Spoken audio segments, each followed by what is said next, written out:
I know that you have already listened to somebody from European Parliament. We will be working together with Jakob von Weizsäcker. I know that we will not always be on the same line with regard to CCPs, but that's normal thing in the Parliament. We always start from sometimes very diverging views, but then we know that at the end we must come to a compromise, which is not always the best, as you can imagine. And I also understand that this year, for the CCPs, this year is going to be an important year because of EMIR review, and not only because of our regulations. We already had several seminars in the Parliament, which I was very happy to host, with people from all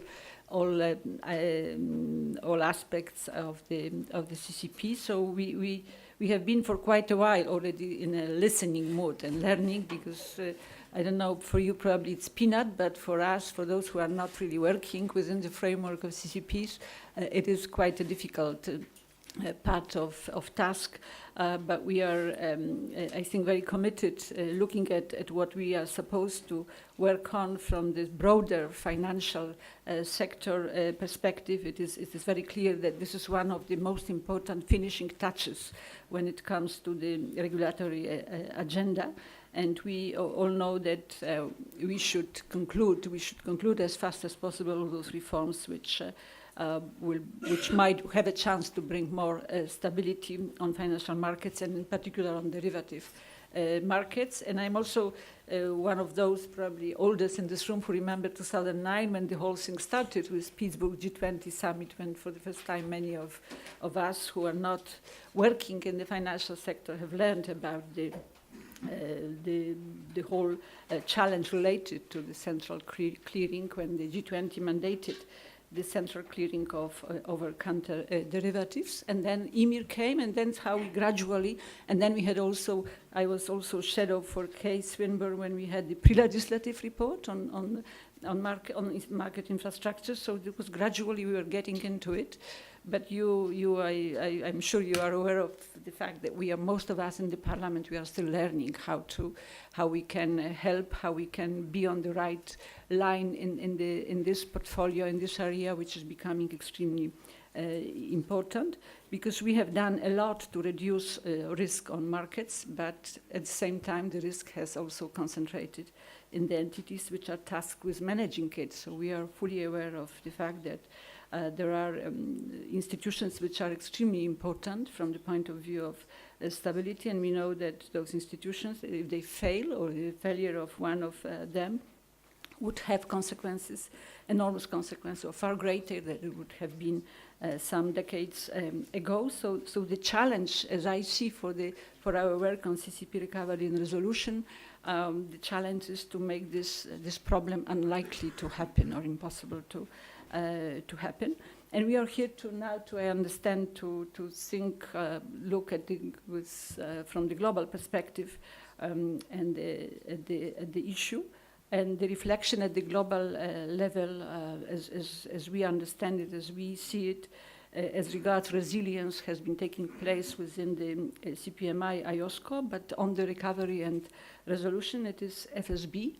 And I'm saying that because a week ago or 2 weeks ago already, we've been in Basel to talk to FSB also on the challenges related, and also on the future work of FSB on CCP. So I think that looking at the CCPs from the global perspective, seeing the global dimension, I think is extremely important. It's actually crucial today for many reasons, also because we have new external challenges also coming to Europe. And we understand that CCPs are a global business, and US is playing a pivotal role in derivative markets, so that's crucial to remember all the time. They are also very few, and they are also very highly interconnected through the participation of large members, mostly banks. So I think we have to ensure that through our work, that if any problem which will be encountered by CCPs, or any measures which will be taken by resolution authorities in one country will have immediately externalities in other countries, and these externalities must be taken into account by the through common and coordinated rules. So when working on it, we take also into account these global aspects, I think, which are, in our view, increasingly important. I'm sorry if I say things which are obvious for you, but I'm just trying to tell you that how we see which aspects we also see as important for our work, because we want to avoid a situation that if the crisis that will come, it will be large enough, I think, to generate generalized financial market panic. So such a situation means that not one region, but all the regions that exist in the global world, so not only EU, will be affected, and that's why the capacity of authorities in different jurisdictions to cooperate, to work together, to act together is we see it as also fundamental, as an element of the whole system. And I would like to say that in light of all the interconnections, all the interconnectedness that exists is in this market, and all the exceptional circumstances that might trigger the resort to resolution tools, this global coordination appears even more necessary for CCPs than we used to think about banking sector. I guess it's again like a different quality of the challenge which we are facing in this context.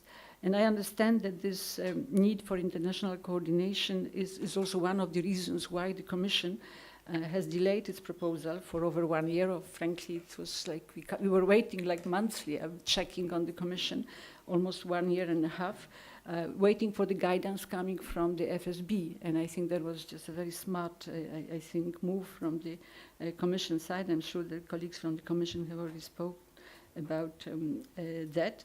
But also what was important for us in the Commission work on CCP's resolution and recovery was the fact that the Commission also had this intelligence of working to influence the standards ex ante, which is very important. We don't always have the chance to influence international standards ex ante.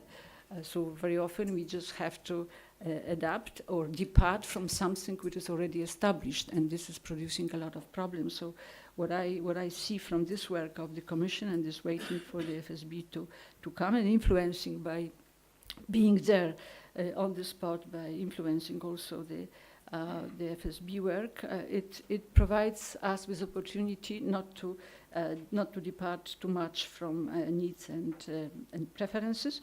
We see the result as proposed by the Commission is very much in line with the FSB. I know that I should finish, and I'm probably at the beginning of what I wanted to say, but I will just finish in a second. So I would just like to say that we see it as very much in line with the FSB recommendations. We also see it as including all the tools which are allowed and mentioned by the FSB. There are some which are hidden also, we know that, but there are certainly some clear specifications that will be needed on some points. And here, I think in the Parliament, what we see as an important issue is where we see the need of fine-tuning is certainly the trigger or entry into resolution. In the case of non-default losses, I think this issue of default and non-default losses, this is something which we really lack in the Commission proposal. So FSB is much more specific on this than the Commission.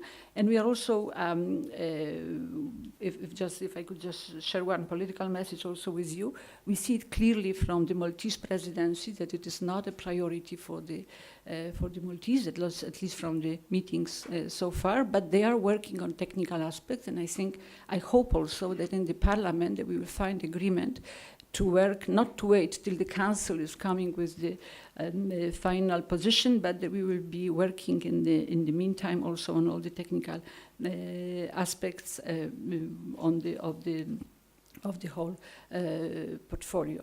Then I'm not going to talk about how to use the international guidance to prevent fragmentation. I'm not going to talk about the Brexit context, about the US context, but these are all issues which we take into account seriously when thinking of how to contribute to